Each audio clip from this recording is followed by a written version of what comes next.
माँ शारदे के कृपा से सबे सबे छौरा पास के लगे,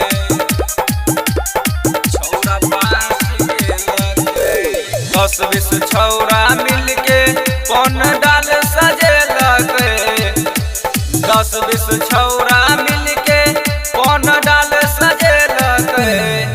माँ शारदे के कृपा से सबे छौरा पास के लगे, माँ शारदे के कृपा से सबे छौरा पास के लगे।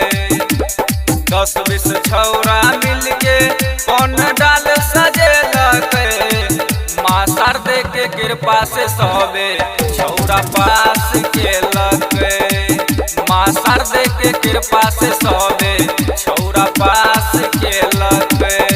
छौरा पास के लगे, माँ शारदे के कृपा से सबे सबे छौरा पास के लगे। सब छौरा 10मा में रहे देलकै परीक्षा, बढ़िया नंबर अयलै सबके पूरा भेलै इच्छा, पूरा भेलै इच्छा।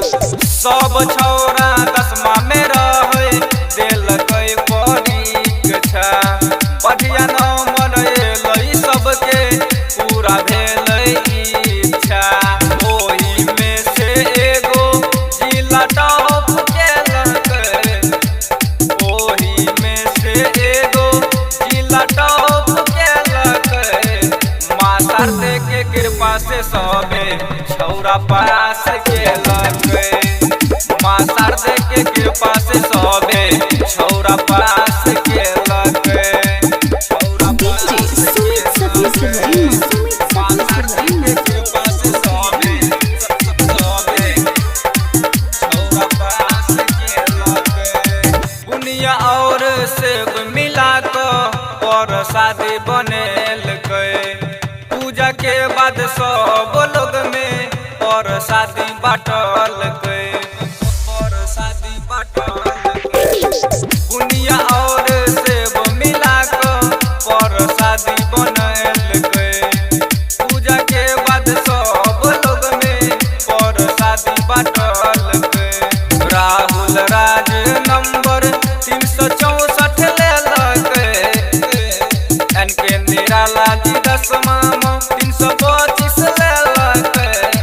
मैया शारदे के कृपा से सबे छौरा पास केलकै, मैया शारदे के कृपा से सबे छौरा पास केलकै, छौरा पास केलकै।